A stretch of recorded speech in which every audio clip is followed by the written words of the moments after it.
돈 많은 외곽에 있던 수요자가 옳았구나 하고 들어오는 거죠. 거기 싸게 살고 있던 세입자는 밀려나는 거죠. 다주택자 임대사업자들 두들겨 패면 사라지는 건 투기꾼이 아니라 임대 공급 물건입니다. 그런 피해는 고스란히 서민들이 있겠죠. 네, 안녕하세요. 소클입니다. 요즘 정부의 부동산 메시지를 보면 계속 반복되는 단어가 있습니다. 다주택자, 투기꾼. 집값이 올라도 다주택자 탓. 전월세가 불안해도 다주택자 탓. 공급이 부족해도 다주택자 탓. 뉴스에서도 계속 이야기를 하고 있습니다. 선거가 코앞인데 집값이 안 꺾이니 다시 등장한 다주택자 때리기. 그런데 꽤 효과적인 결과를 보이고 있습니다. 국정 지지율이 63%까지 올랐다는 겁니다. 다주택자와의 전쟁을 선포하고 나서 사람들이 물개박수를 친다는 거죠. 근데 정말 다주택자 때문에 집값이 올랐을까요? 오늘은 다주택자 공격의 본질을 차분하게 하나씩 짚어보도록 하겠습니다. 먼저 정부가 집값을 잡겠다고 약속을 했습니다. 하지만 결과는 어땠죠? 강남 3구, 한강벨트 위주로 집값이 폭등을 했죠. 서울 아파트 가격이 역대 세 번째로 가장 높은 상승률을 기록했고요. 정부에선 계속해서 강력한 수요 억제책을 했고 공급 대책도 내놨습니다. 하지만 효과가 없었죠? 결론적으로 정책 실패를 했습니다. 물론 공급이 부족했던 거는 사실이죠. 이번 정부의 잘못은 아닙니다. 지난 문재인 정권, 윤석열 정권, 그 전에 박근혜 정권까지 10년이 넘는 기간 동안 서울의 공급이 부족했죠. 전 서울시장인 박원순 서울시장 10년 동안, 그리고 지금 서울시장인 오세훈 서울시장까지 서울의 공급을 과감하게 진행을 하지 못한 탓이죠. 지금 정권에서 집값이 폭등하는 것을 잠재워야만 했는데 정권이 들어오고 서울과 핵심 지역에서는 수직으로 상승하는 모습을 보였죠.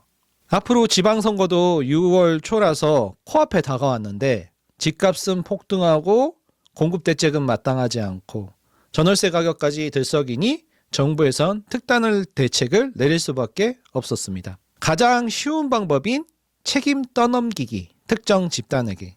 그 대상이 바로 다주택자죠. 다주택자들의 탐욕 때문이다. 과거부터 많이 써오던 방법이죠. 1차 세계대전이 끝나고 독일에서는 전쟁 배상금으로 궁핍하게 살아가는 서민들이 그 분노를 표출할 대상을 찾고 있었죠.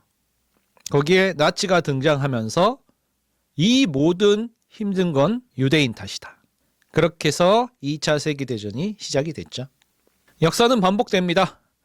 왜 하필 지금 다주택자를 공격할까요? 이유는 4가지입니다. 첫 번째, 집값 상승, 전월세 폭등이 책임을 전가할 비난의 화살을 대신 맞아줄 희생양이 필요한 거죠.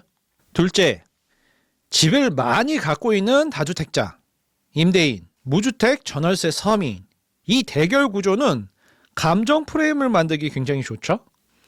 이게 정책 실패가 아니라 저 나쁜 놈 때문이다, 저 나쁜 놈의 탐욕 때문이다 라고 프레임이 필요한 겁니다. 세 번째, 다른 큰 정책 실패를 가리기 위한 블러킹이죠. 블러킹. 시선 돌리기. 지금 미국과의 관세 문제, 중국과의 문제, 일본과의 문제, 그 수많은 문제들을 가리기 위한 시선 돌리기용이죠. 이런 건 분명한 적이 있어야 되죠. 나쁜 못된 탐욕적인 얘네들을, 이 집단을 우리가 혼내주고 있다. 이런 모습을 보여줘야 되는 겁니다. 그래서 세금 폭탄에, 규제에 그런 수많은 압박을 가하는 정당성을 확보하는 거죠. 다주택자 양도세 중과도 이 일환의 하나입니다. 얘네들은 나쁜 놈들이니까 82% 세금을 매겨도 돼. 봐라, 정부가 이렇게 다주택자들을 혼내주고 있다. 탐욕스러운 나쁜 애들을 세금으로 괴롭혀주고 있다. 이런 모습을 메시지를 보여주는 게 중요한 거죠. 정부가 1월 말에 공급 발표를 했습니다. 서울 수도권 6만 호, 서울 안에는 3만 2천 호, 그중에 용산이 12,000가구, 나머지가 2만 가구인데 거기서 태릉 CC를 빼고 나면 한 14,000가구 정도. 대규모의 아파트를 짓는 게 아니라 우체국 위에 50가구, 100가구, 테니스장 밀고 뭐 50가구, 100가구, 200가구 이렇게 소규모로 아파트 단지라기보다는 그냥 임대로, 공공으로 이렇게 짓는 발표를 했죠. 요번에도 공급 대책에 큰 실망을 했죠. 당장 입주해서 살 수 있는 집은 없습니다. 문재인 정부 때도 발표한 게 시장에서 지금 짓고 있는 거 합해서 10%도 안 되죠. 무의미한 숫자를 계속 발표를 하는 거죠. 이 공급이 되든 안 되든 그거보다도 지금 중요한 건 시장의 심리를 안정시키려고 그러는 거죠. 우리가 열심히 하고 있다. 그런데 왜 집값이 올라가냐? 그러면은 아니 이거는 다주택자들 저놈들 때문이다. 저 임대사업 하는 놈들 제가 여러 채 갖고 있으니까 이렇게 시장이 집값이 폭등하는 거다. 이렇게 이야기를 하고 있는 거죠. 정말로 다주택자 때문이면 전국에 있는 모든 아파트 값이 폭등을 해야 되지 않습니까? 강남에만 다주택자가 있는 게 아니죠. 한강 벨트에만 다주택자가 있는 게 아니지 않습니까? 그리고 2020년 이후 다주택자가 지금 많이 줄었으니까 집값도 하락을 해야 되지 않습니까? 근데 집값은 폭등을 하고 있죠. 다주택자들은 계속 줄어들고 있는데 집값이 폭등하는 이유는 다주택자 때문이 아닙니다. 이건 집값이 폭등하는 거는 수요하고 공급의 원리입니다. 사람들은 직장이 있고 학교가 있고 인프라가 있고 교통이 발달돼 있고 사람들이 많이 모여서 규모의 경제를 이룰 수 있는 도심에 집중적으로 모이고 있습니다. 전 세계적인 현상이죠. 우리나라만의 현상은 아닙니다. 공급이 부족한 상태에서 수요가 많이 몰리면 집값이 오르게 돼 있죠. 이런 기본적인 경제 논리가 모든 시장에 적용이 되고 있는 거죠. 이렇게 단순한 경제 논리를 다주택 탓이다 이렇게 해버리면 현상을 원인으로 착각하는 거죠. 정리해 보겠습니다. 집값 상승의 원인은 세 가지입니다. 10억짜리 한 채 아파트보다 1억짜리 10채를 갖고 있는 사람들한테 더 많은 무거운 세금을 매기는 정부 정책, 똘똘한 놈 한 채 정책이 지난 문재인 정부, 윤석열 정부 8년 동안 이루어졌죠.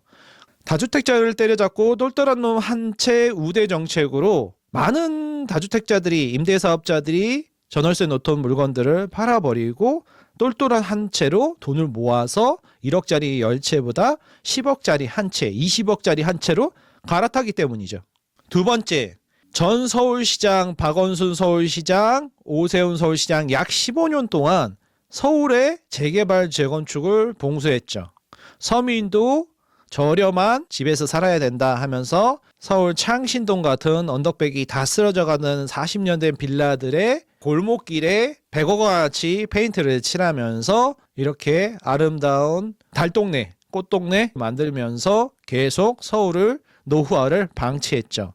지난 15년 동안에 서울에서 신축 아파트 공급의 절벽을 만들었죠. 거기다가 빌라나 오피스텔 같은 비아파트 물건에 대한 혜택과 지원이 부족했죠. 전세 사기로 빌라에서 좀 저렴하게 살고 계신 분들이 불안해서 그 전세금들을 다 빼서 이제 아파트 수요로 갈아타고 있는 거죠. 세 번째, 정부에서 대규모 유동성을, 통화량을 풀고 있죠. 소비 쿠폰이다, 지역 화폐다, 재정 지출을 대규모로 확대하고 있죠. 역대 최대 예산. 그래서 통화량이 증가하고 시중에 돈이 넘치니까 환율은 폭등하고 집값도 폭등하고 모든 물가가 폭등하고 있죠. 집값만 상승한다면 집값이 문제겠죠. 근데 지금 모든 물가가 안 오르는 게 없지 않습니까? 중국에서 넘어오는 공산품 다이소에 있는 물건들 빼놓고는 모든 물건이 가격이 폭등하고 있죠. 이게 수요와 공급, 통화량의 구조적인 문제죠. 이 모든 문제를 만든 구조를 바꾸지 않으면 결과는 바뀌지가 않죠.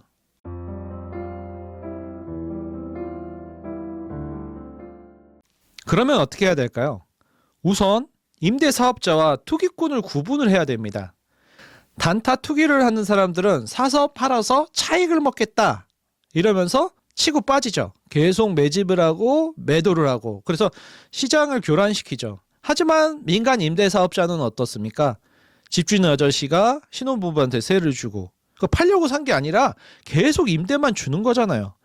뭐 시세 차익을 볼 수도 있지만 은퇴하고 월세를 받거나 전세금 차익을 은퇴하고 평생 모은 돈으로 추가로 아파트, 빌라를 사서 전월세를 주는 거잖아요. 주변에 그러신 분들이 있죠. 그런데 정부에서는 의도적으로 이 두 가지를 섞어서 이야기합니다. 집이 여러 채 있으면 무조건 나쁜 놈이야. 그럼 렌트 회사가 자동차를 여러 대 갖고 있으면 나쁜 놈인가요? 자본주의 사회에서 한쪽만 이득을 보는 게 아니죠. 집주인은 그렇게 전월세를 줘서 월세 차익과 전세금 상승을 바라고 매매 차익도 있으면 좋고 세입자는 뭔가요? 지방에서 올라와서 경기도에서 와서 혼자 살거나 신혼부부로 결혼해서 사는데 사회 초년생이 돈이 없는데 집을 살 수는 없고 고시원 같은 여간방에서 살 수 없으니까 임대를 하는 거죠. 이 임대가 민간 임대가 공공임대가 하지 못하는 안전망 역할을 하는 거죠. 공공임대는 시중의 10% 정도입니다. 그러면 나머지 90%는 이 민간 임대가 전월세를 떠받들고 있는데 샀다 팔았다 하는 투기꾼과 이렇게 10년, 20년 장기적으로 임대 사업을 하고 있는 임대 사업자, 집주인들까지 투기꾼으로 몰고 나쁜 놈으로 싸잡아서 도매금으로 두들겨 패면 결국엔 어떻게 하겠습니까? 다 팔죠. 다 팔면 집주인이 손해볼까요? 뭐 손해는 보겠죠. 근데 결국 전월세를 살고 있는 세입자분들이 손해볼 가능성이 높지 않겠습니까? 그래서 다주택자가 다 사라지면 집값이 안정이 될까요? 다주택자가 없어. 임대사업자가 없어. 전월세 주는 사람이 없어. 그럼 전월세부터 폭등을 하겠죠. 폭등이 아니라 아예 없죠, 전월세가. 특히 전세 같은 경우에는 외국에는 없습니다. 외국에서는 아파트 매매가에서 월세를 책정하지만 전세는 완충장치라서 우리나라만 전세가에서 월세를 책정한단 말이에요. 그러니까 예를 들면 10억짜리 아파트가 있어. 전세가 5억이야. 그럼 보증금 1억에 월세는 1억당 40만 원씩 계산해서 160만 원. 이렇게 책정이 되는데 만약에 이 전세가 없어 봐요. 그럼 10억짜리 아파트면 그 10억을 가지고 그냥 월세가 책정이 돼서 3, 400이 되겠죠. 해외에서는 전세가 없기 때문에 해외 선진국에서는 월세로 3, 400만 원씩 도심지에서 입지 좋은 곳에서 내면서 살아가고 있지 않습니까? 그래서 글로벌 스탠다드로 우리나라도 점점 맞춰지는 거죠. 그럼 왜 이렇게 도심지, 그 나라의 수도 이런 곳이 비쌀까요? 수요는 몰리고 공급은 한정적이기 때문이죠. 빈 땅이 없기 때문이죠. 그게 도쿄, 런던, 프랑스, 뉴욕 어느 곳 하나 그 나라의 수도, 도심지 한복판은 집값이 싼 곳이 없습니다. 도쿄, 런던, 뉴욕, 프랑스 파리에 있는 집주인들은 탐욕스러운 투기꾼인가요, 그럼? 아니죠. 수요와 공급에 따라서 가격이 결정되는 거죠. 도시 구조적인 문제입니다. 수요는 많고 도심지에 빈 땅은 없고 공급은 제한적이니까. 이런 도심지의 특성을 이해해서 도심지에는 더 많은 양의 임대 아파트를 짓고 더 임대 사업자들한테 제한된 범위 내에서 세금을 받으면서 임대 사업을 장려해야 빈집들이 많이 생겨서 전월세를 쉽게 싸게 사회 초년생들이나 청년들이 신혼부부들이 들어갈 거 아니겠습니까? 다주택자가 사라지고 임대사업자가 사라지고 집주인들이 사라지면 어떤 세상이 펼쳐질까요? 하우스메이트, 룸메이트 같이 한 집에 여러 명이 살고 아니면 한 방에 여러 명이 같이 쉐어하우스로 살아가겠죠? 뭐 지금보다 더 주거 환경이 나빠지면 나빠졌지 전월세가 오르면 올랐지 전월세가 낮춰지고 주거 환경이 좋아질 일은 없을 것 같은데요. 전세가 완벽한 제도는 아닙니다. 하지만 장점이 분명히 있죠. 그러니까 수십 년 동안 우리나라에서 유지돼 왔겠죠. 집주인은 장기 보유를 하고 전세를 놓고 전세 차익을 얻을 수 있고 그리고 뭐 집값 차익도 얻을 수 있고요. 세입자는요. 월세 부담 없이 자기 돈 맡긴 돈을 그대로 찾아갈 수 있지 않습니까? 사회 초년생 때 내 집 마련 전까지 신혼부부 청년들이 저렴한 임시 거처를 제공해 줬었던 거죠. 대한민국은 이 전세 덕분에 고액 월세 지옥으로 바로 가지 않고 한번 완충장치로 원쿠션을 매겼던 거죠. 근데 지금 이 원쿠션 매겼던 전세를 없애자, 이 쿠션을 없애자 바로 다이렉트로 고액 월세로 300만 원, 400만 원, 500만 원을 내면서 아니면 쉐어하우스를 하면서 룸을 같이 공유하면서 한 방에 두세 명씩 사는 그런 글로벌 스탠다드 선진국형 주거 환경이 펼쳐지겠죠. 결코 좋은 모습은 아닌 것 같은데요. 제 이야기 해드리면 임차인분 중에는 올해가 20년째 같은 집에서 살고 계신 분이 있는데 신혼 때 들어오셨어요. 그래서 원래는 올해 재계약을 하려고 그랬어요. 근데 정부에서 팔라고 그러니까 지금 팔려고 물건을 내놔야 되거든요. 20년 전에 들어와서 너무 오랫동안 같이 늙어가는 처지니까 최근에 10년 동안은 전세금을 못 올렸어요. 그냥 전세 재계약만 했었지 금액은 계속 10년 동안 동결이었었어요. 아파트로 신혼 때 들어오셔서 거기서 아기를 낳고 그 아기가 자라서 올해 고3입니다. 근데 어쩔 수가 없어요. 정부에서 팔려니까 저도 팔아야 됩니다. 올해 만기가 왔어요. 그런데 올해 그분들을 내보내야 됩니다. 신혼 때 들어와서 거기서 아기 낳고 20년을 사신 분들인데 그분들을 이제 내보내야 됩니다. 그럼 그분들은 이제 어디로 가나요? 정부에서는 민간 말고 공공으로 임대를 주겠다 하는데 공급 발표하지 않냐 하는데 그분들이 올해 지금 나가갖고 바로 들어갈 수 있는 임대 물건이 있나요? 그리고 제가 집을 팔면 지금 대출도 많이 줄어든 상황에서 저렴하게 10년 전 전세로 살고 있는 세입자가 집을 살 수 있을까요? 그 세입자는 아마 아파트에 살고 계신데 지금은 빌라로 이사를 가셔야겠죠? 제가 내놓은 그 아파트를 살 사람은 서민일까요? 서울의 아파트를 사는 사람은? 아니겠죠. 지금 대출도 많이 안 나오는 상태에서 자산이 많은 현금 부자가 사겠죠. 그럼 그분이 사갖고 새 전세나 월세를 놓을까요? 아니죠. 자기가 들어가서 살아야 되잖아요. 토우제 때문에. 그래서 자기 실거주자들만 지금 사고 있지 않습니까? 그럼 돈 많은 실거주자는 서울에 들어오고 돈 없는 서민들은 외곽으로 밀려나겠죠. 아니면은 빌라 같은 저렴한 아파트보다는 좀 덜 선호되는 주거 환경으로 밀려나겠죠. 이게 집값 하락인가요?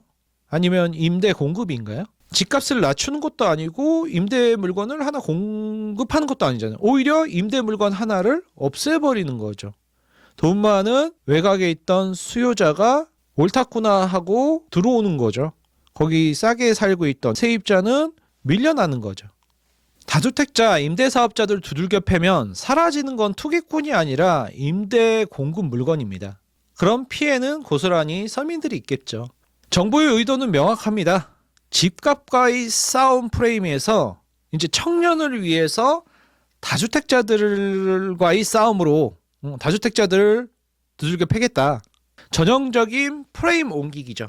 그래서 임대사업자한테 책임을 전가하는, 전월세 주는 집주인한테 모두 다 니들 탓이다. 이렇게 해버려야 확실한 구체적인 비난 대상, 희생양 대상이 눈앞에 있을 때 사람들은 아 그래 저놈들이 나쁜 놈이야. 저놈들의 탐욕 때문에 우리가 이렇게 힘든 거야 하면서 정부를 비난하지 않겠죠. 정부 의도는 시중에 11호 대책 이후 매물량이 많이 감소한 거를 어떻게 극복할까. 그래서 공급 대책을 내놨지만 착공만 해도 벌써 3년 뒤, 4년 뒤, 5년 뒤란 말이죠. 그럼 당장 공급 가뭄을 뭐로 버틸까? 아, 그럼 다주택자 집 여러 채 갖고 있는 쟤네들 물건을 나오게 해야겠다. 그래서 시중에서 언발의 오줌 누기식으로 마구 나오게 한 거죠. 그래서 다주택자들은 그냥 울며 겨자 먹기식으로 다 내놓고 이제 파는 거죠. 그럼 어떻게 돼요? 공급 물량은 확보가 되겠고 시중에 유통되는 물량을 많아져서 집값은 잠시 5% 정도, 10% 정도 하락은 할 수 있겠죠. 6월 지방선거까지 지지층의 표 결집, 다주택자들 내가 두들겨 팰게, 쟤네들 물건 뺏어서 시중에 지금 여봐 지금 물건 많이 나오고 집값 싸졌지? 앞으로 계속 하락할 거야. 이렇게 잠깐은 눈 가리고 아웅은 할 수 있겠죠. 지지자들의 표를 결집할 만한 지지자들이 좋아하는 정책을 하는 거죠. 그래서 지지자들이 지금 응원을 받고 지지율이 높아지고 있고 세금 증세는 없다고 했지만 저 임대사업자는 나쁜 놈이기 때문에 세금을 온팡 매겨도 돼. 보유세 많이 올릴 거야. 그래서 거기서 세금 걷고 정당성을 확보하는 거죠. 집주인은 탐욕을 가진 나쁜 인간, 세입자는 피해자, 이런 프레임 안에서 사람들을 설득을 하는 거죠.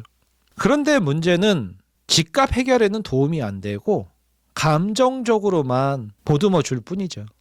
시장은 감정으로 움직이는 게 아니라 경제 논리로, 구조로 움직입니다. 전세를 없애면 투기가 사라지는 게 아니라 완충장치가 사라지죠. 전월세가가 안정이 되는 게 아니라 오히려 반등을 하겠죠. 임대 사업 하시는 분들이 점점 줄어드는 세상. 과연 어떤 세상이 올까요? 정책은 누군가를 혼내주는 게 아니라 구조를 설계하고 문제를 해결하는 역할을 해야 됩니다. 오늘 여기까지 하겠습니다.